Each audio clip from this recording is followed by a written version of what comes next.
Bien, donc, nous allons reprendre nos travaux, donc nous déplaçons géographiquement, avec donc deux contributions. La première, donc celle de Madame Gaïa Tomazzoli, donc de l'Université de Paris 3, Sorbonne Nouvelle, c'est marqué sur le PowerPoint, c'est super.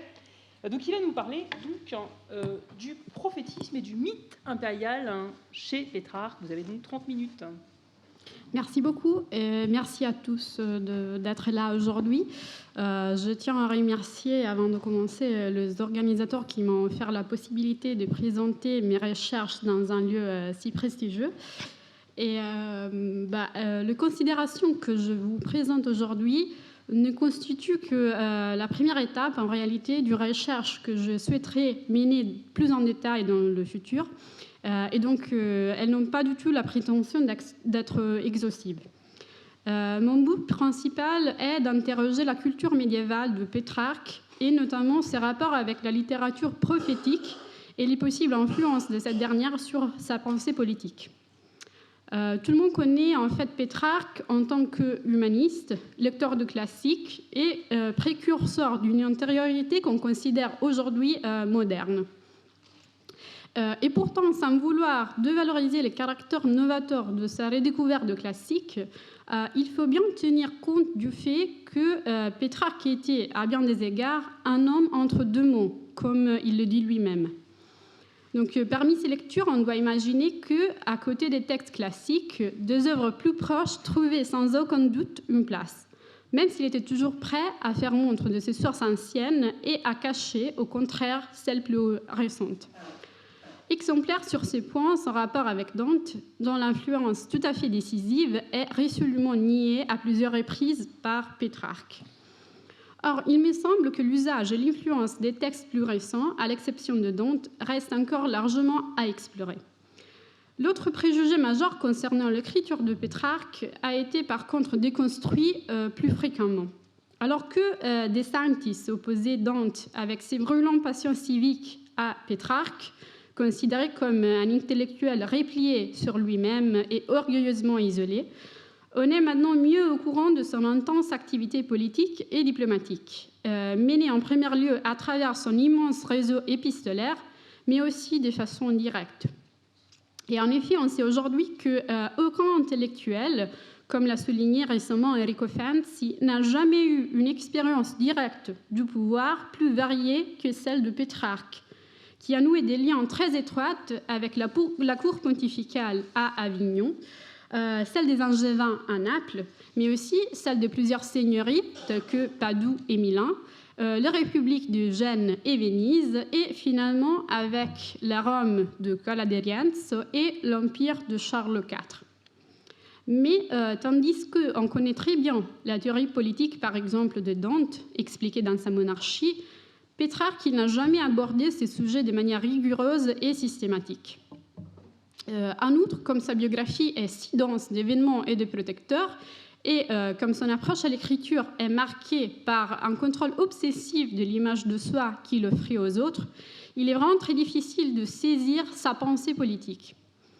À cause de cela, Pétrarque a souvent été accusé d'opportunisme, voire d'incohérence dans ses relations politiques. Dans tous ces cadres, le seul point qui est toujours bien présent dans les études sur Pétrarque politique est l'importance centrale de Rome. La Rome de Pétrarque est sans aucun doute la Rome impériale, et l'appréciation à l'égard de celle-ci est essentiellement redevable à la littérature latine. Toutefois, il est vrai que cette image de Rome s'était mêlée dans les siècles précédents avec une littérature prophétique spécifiquement médiévale, qui avait connu son apogée au XIIIe siècle lors du conflit entre Frédéric II et le pape de Rome. L'hypothèse que je vous présente aujourd'hui est donc liée à ces derniers aspects. Je voudrais plus précisément montrer que dans la conception de la souveraineté de Pétrarque, on peut repérer des traces d'un prophétisme impérial et que celui-ci est appliqué seulement dans une dernière phase à l'empereur, alors qu'elle était précédemment impliquée dans un discours monarchique et puis républicain. Pour commencer, il faut dire que Robert d'Anjou a fait l'objet de louanges de Pétrarque déjà à partir de 1325 ou 26, date de composition de l'épître familière 1-2. Okay. Dans cette lettre, Pétrarque écrit que Virgile, en dépit de ses détracteurs, pouvait garder sa propre assurance grâce à la confiance que lui faisait Auguste. Mais de nos jours, dit Pétrarque, il n'y a qu'un roi capable de juger les talents littéraires, et c'est Robert d'Anjou, unique gloire de notre époque. À ces moments, Robert venait de rentrer à Naples après un long séjour en Provence, et il était en train de s'entourer d'intellectuels. Dans un premier moment, Pétrarque n'arriva pas à attirer l'attention de Robert et il s'est mis au service de Colonna. Mais en 1341, grâce à la médiation de son ami Dionigi da Borgo San Sepolcro, Pétrarque débarque finalement à Naples en compagnie de Azzo da Correggio. Robert le nomme clerc et familière de cour et il examine le poète pour favoriser son couronnement poétique à Rome. Pendant cette première visite, Robert le mène aussi voir le fresque de Giotto dans la chapelle de Castelnuovo et probablement l'église de Santa Chiara, qui venait d'être inaugurée, peinte par Giotto lui-même avec des sujets apocalyptiques. Les deux, ils font ensuite un premier tour de lieu décrit par Virgile, que Pétrarque visita à nouveau 2 ans après, lors de son second séjour à Naples. Dans la familière 4-7, adressée à Robert d'Anjou peu après son couronnement poétique à Rome, Pétrarque n'hésite pas à comparer les rois angevins avec Auguste. Il est le meilleur des rois et le plus grand des philosophes et des poètes, dit-il, et comme Auguste, il emploie toutes ses forces afin de favoriser les talents de son époque. Dans une épître précédente à Dionigi di Borgo San Sepolcro, Pétrarque affirmait aussi qu'aucun roi en Italie et même en Europe n'était plus illustre que Robert, et qu'il admirait non seulement sa manière d'exercer les pouvoirs, mais aussi ses mœurs, son âme libérée des passions. La première lettre qu'il envoie à Robert s'ouvre avec la déclaration frappante qu'un éclat inhabituel avait frappé les yeux de Pétrarque au moment de leur première rencontre, donc avec une dimension tout à fait messianique, en quelque sorte. Pourquoi Pétrarque a-t-il été un admirateur si passionné de Robert? On peut penser que ce n'était que pour opportunisme, ou tout au plus qu'il lui était reconnaissant pour avoir favorisé son couronnement poétique. Mais, comme l'a suggéré récemment Kiesewetter, Robert est une figure centrale pour Pétrarque en tant que roi descendant de la ligne des Capétiens, parfaite symbiose des Roms et des Paris, de monde ancien et de monde moderne, et pour cela digne de succéder aux empereurs de l'Antiquité. En plus, Robert, il était roi de Jérusalem, et il pouvait même incarner l'image d'un roi français qui aurait aidé le premier des 4 papes angéliques à mettre fin au schisme, pour assurer le rôle d'empereur franciscain, comme le disaient certains parmi ses contemporains. Et en fait, Robert, comme sa femme, la reine Sancha, et Philippe de Majorque, le frère de cette dernière, avait très probablement abrité dans son royaume les spirituels persécutés par les papes. On sait que dans sa jeunesse, il avait même reçu une lettre de Pierre de Jean à Eulieu. On sait que son frère Louis avait abandonné la couronne pour prendre le vœu des ordres mineurs et que Robert lui-même était en contact avec Ange Clareno et Arnaud de Villeneuve, probablement. L'église de Santa Chiara, où Robert et Sancha furent enterrés, accueillait des fraticelles et était décorée avec une iconographie d'inspiration joachimite. Selon Catherine Bruselius, l'architecture même de l'église était inspirée par la théorie des 7 âges de Joachim de Flore. Donc Pétrarque, il n'ignorait certainement pas ses penchants de Robert, qui loue souvent en tant que savant exégète des Écritures. Mais par contre, l'attitude de Pétrarque à l'égard de mendiants et des spirituels en particulier n'était pas très positive. Après la mort de Robert, Pétrarque décrit l'état pénible de la cour angevine dans une épître à Giovanni Colonna. Les personnages sur lesquels il se concentre est Robert de Mileto, un fraticelle qui jouissait, selon Pétrarque, des faveurs de la reine Giovanna. J'ai vu un effroyable animal à 3 pieds, nu-pied, nu-tête, orgueilleux de sa pauvreté, engourdi par le plaisir. Un pauvre homme chauve et rouge, aux fesses énormes, à pan couvert d'un pauvre manteau qui laissait exprès à découvert une bonne partie de son corps. Et dans cet accoutrement, il méprisait avec une extrême insolence, comme du haut de sa sainteté, non seulement tes paroles, mais celles aussi du pontife romain. À la place du sérénissime Robert, qui était roi il n'y a pas longtemps et l'unique gloire de notre époque, s'est levé ce vieux Robert qui en sera la honte éternelle. Je veux bien désormais croire que puisse naître un serpent des entrailles d'un homme mis au tombeau, du moment que du tombeau d'un roi est sorti ce sinistre aspic. Donc, en dépit de ces mots virulents, il faut néanmoins souligner que Pétrarque n'était pas complètement hostile aux franciscains. Pendant toute sa vie, il a déclaré qu'il voulait être enterré dans un lieu franciscain, par exemple. Mais les rapports de Pétrarque avec les franciscanismes n'ont jamais fait l'objet d'une étude détaillée, ce qui est dommage parce qu'il y a probablement pas mal de choses à trouver. De toute façon, la version pour Robert de Mileto fait probablement partie d'une critique plus générale à l'égard de la décadence de Naples après la mort de Robert. Dans une autre épître, par exemple, Pétrarque se concentre de manière plus détaillée sur ces points et il ne mentionne même pas Robert de Mileto. Tout le discours sur la mort de Robert d'Anjou est lié dans le texte de Pétrarque au prophétisme. Les poètes avaient été en quelque sorte conscients de la ruine que sa mort aurait fait éclater. Ce que j'appréhendais est arrivé, ce que je craignais, je le subis.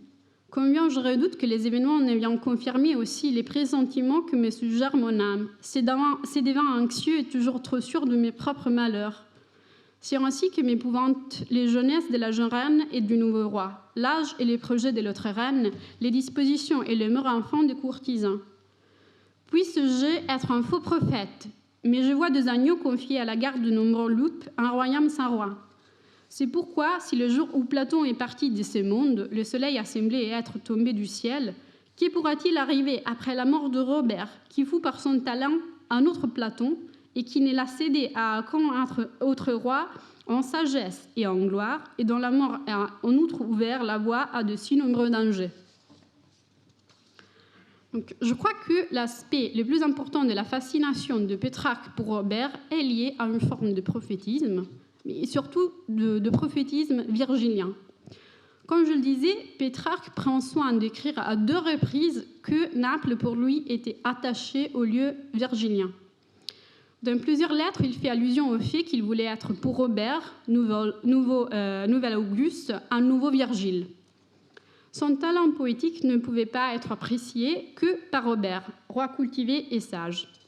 Donc Pétrarque, qui n'arrive jamais à déclarer de manière explicite les souhaits de voir Robert couronné empereur, comme le faisait par exemple son ancien instituteur Convenevole da Prato, dans le Regia Carmina, que vous voyez ici, présente Robert comme le souverain invoqué par Rome et l'Italie, personnifié en femme à l'épreuve. Mais le juriste de Robert, déjà lors du conflit avec Henri VII, avait soutenu que le royaume angevin avait plein juridiction, une juridiction de la même nature que celle impériale. Après la retraite de Ludwig de Bavière, Robert s'est présenté comme le défenseur de l'Italie contre les invasions étrangères et virtuellement souverain d'une Italie unifiée.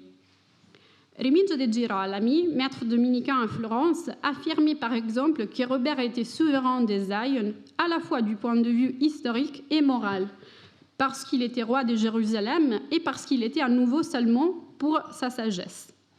Robert approuvait cette idéologie et avait commandé à Giotto des fresques où il était représenté parmi les 2 grands hommes illustres et savants, Salomon et Samson.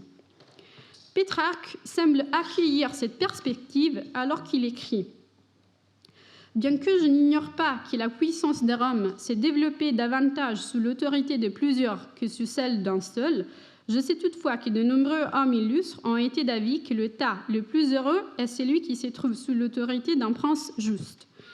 Ainsi semblent en désaccord l'autorité et l'expérience.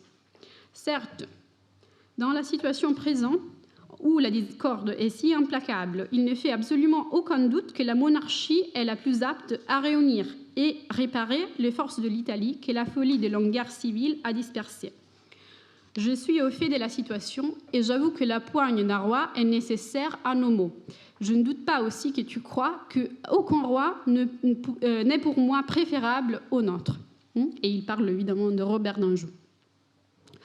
Comme l'a démontré récemment Alexander Lee, l'Empire, à cause des conflits entre le pape et l'empereur, était devenu une entité politique aux contours flous, dont plusieurs acteurs politiques pouvaient revendiquer une forme de légitimité. Donc, Robert l'a fait, mais Coladirians aussi profita du vide créé par la captivité avignonnaise pour déclarer que la souveraineté impériale devait être conférée par les sénats et le peuple de Rome. À l'époque de guerre de Visconti, les communes n'eurent pas d'autre solution que de se tourner encore une fois vers l'empereur, à cause aussi de la menace des Turcs, sujet fort exploité par la littérature apocalyptique de l'époque. Pétrarque semble participer à cette évolution. Ses rapports avec Coladériens et Charles IV ont été largement explorés, mais les messianismes implicites dans sa relation avec Robert d'Anjou, la première figure à laquelle il rattache cet imaginaire de la souveraineté, mérite d'être approfondie. Dans l'ouvrage de Ozio Religioso, mais aussi dans le Rerum Memorandarum Libri, Pétrarque condamne les hommes de son temps, à l'exception de Robert, décrit en tant que positive car capable de se consacrer à l'osium et qui aurait été capable de restaurer la paix en Italie. Une paix qui est toujours représentée à travers les caractéristiques de l'âge d'or de Virgile. Et Virgile constitue la véritable clé de voûte pour comprendre les rapports de Pétrarque avec les prophétismes et par conséquent le rôle que le prophétisme avait dans sa pensée politique. L'attitude de Pétrarque à l'égard du prophétisme a toujours été très ambiguë. D'un côté, il se montre à plusieurs reprises sceptique et méprisant face à la prétention d'anticiper l'avenir. En même temps, il y a une tentative consciente de se proposer comme quelqu'un qui était capable de prévoir l'avenir à travers une manipulation constante de la chronologie de ses épîtres. De plus, il adopte très souvent des tons et des images messianiques qui concernent, dans un premier moment, Robert, puis Coladériens, les Visconti aussi, et en dernier, Charles IV. La Renovatio Romae est au centre des attentes de Pétrarque et de la littérature prophétique médiévale. Dans ce cas, dans la littérature prophétique médiévale, la Renovatio Romae est identifiée avec la phase du combat entre l'Antéchrist et le dernier empereur, alors que pour Pétrarque, la Renovatio semble concerner exclusivement un terrain séculier. Donc, même si l'imaginaire impérial de Pétrarque peut être associé à des figures qui ne sont pas des empereurs, son attitude à l'égard de la politique assume des caractéristiques providentielles, sans s'encadrer toutefois dans le scénario d'un combat eschatologique et apocalyptique.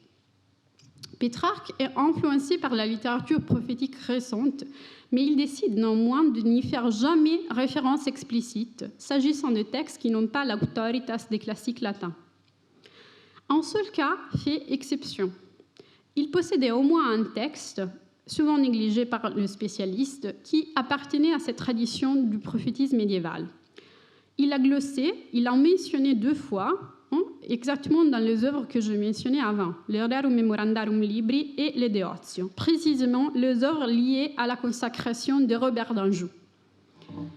Il s'agit d'un texte qu'on appelle le Vaticinium Sibylle Ritae, composé vers 1241-49 dans le milieu de la cour pontificale.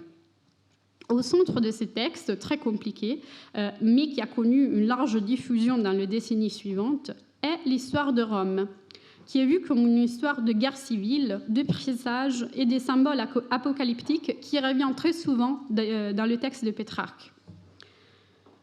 Pétrarque possédait ces textes dans les manuscrits BNF parisien latin 8500. Ces manuscrits, tout en étant richement illuminés, est un manuscrit rempli, aux yeux des philologues qui se sont consacrés à l'étude de Pétrarque, par des textes médiévaux dépourvus de toute valeur. Par contre, il semble que Pétrarque, après avoir reçu ces manuscrits en 1342, l'aurait consulté de manière intense entre 43 et 45, alors qu'il était en train de composer les Rerum Memorandarum Libri. Dans ce traité, il s'épanche sur une grande variété de phénomènes liés à la divination et à la prophétie. Et malgré son scepticisme, il est prêt à avouer que les anciens Romains croyaient aux miracles et aux sibylles, en leur attribuant une autorité remarquable et un rôle politique. Dans ce traité, Pétrarque ne mentionne que 4 sibylles. Pour ce qui est de la sibylle érythréenne, protagoniste de cet ouvrage apocryphe du XIIIe siècle, il écrit qu'il existe un petit livre que certains attribuent à cette sibylle, où elle anticipe l'histoire de Rome, y compris la venue du Christ et la formation des ordres médiens jusqu'à la fin des siècles.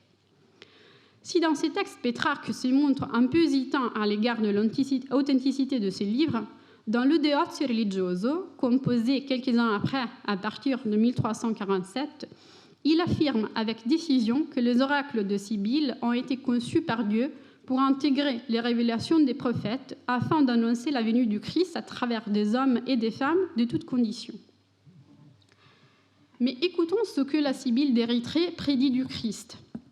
Parlant de César Auguste sur le règne duquel le Christ allait naître d'une vierge, elle dit « Dès là, le taureau de la paix, par un doux mugissement, réduira au tribut les régions du monde. » Voilà qui concorde avec l'histoire évangélique, où l'on rapporte qu'on publia un édit de César Auguste pour faire un dénombrement de toute la terre.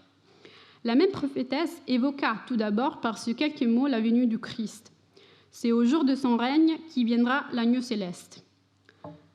Elle fait ensuite bien des révélations, pour autant qu'on puisse les entendre, sur les évangélistes, sur l'apôtre Paul et enfin sur quelques ordres illustres qui ont éclos ces derniers temps au sein de l'Église. J'ai voulu simplement évoquer ce qui touchait à la personne même du Christ et dont nous voyons l'accomplissement respecter l'ordre exact de la prophétie, à l'exception, bien sûr, du jugement dernier, que nous attendons assuré de sa réalité, mais non point de sa date. Ces prédictions, semble-t-il, étaient peu connues. J'ai donc pris soin de le citer ici. Elles sont sans nul doute de la Sibylle d'Érythrée, et je les ai scrupuleusement tirées de son livre. Donc, dans ce texte, pour témoigner la vérité des Sibylles, il mentionne plusieurs passages qui démontrent que leur message a été confirmé par les évangiles. Il ajoute ensuite qu'il y a d'autres prophètes païens, dont Virgile est un exemple. Et à propos de Virgile, il cite la 4e églogue, mais aussi le passage de l'Énéide où il annonce la naissance d'Auguste. Dans la perspective de Pétrarque, l'histoire du christianisme peut alors confirmer les contenus de prophéties païennes. En conclusion, la stratégie de Pétrarque semble celle de profiter de la force du discours apocalyptique sans pourtant mettre au centre les éléments strictement eschatologiques.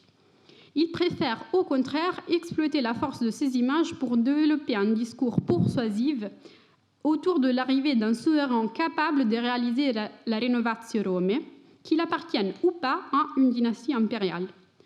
On sait que Robert n'est que le premier à être appelé Auguste par Pétrarque et qui réserve cet honneur dans la suite à Cola et à Charles IV aussi. Mais dans cette première phase de la pensée politique de Pétrarque, le discours prophétique, si influent dans l'aventure de Cola di Rienzo et dans la perspective de Charles IV, est plutôt filtré à travers la culture classique et notamment à travers la figure de Virgile, poète, comme Pétrarque, qui avait contribué à la grandeur de Rome et du mythe d'Auguste. C'est grâce à ces derniers que des textes médiévaux si problématiques à l'époque pouvaient rentrer dans les cadres du classicisme de Pétrarque. Merci.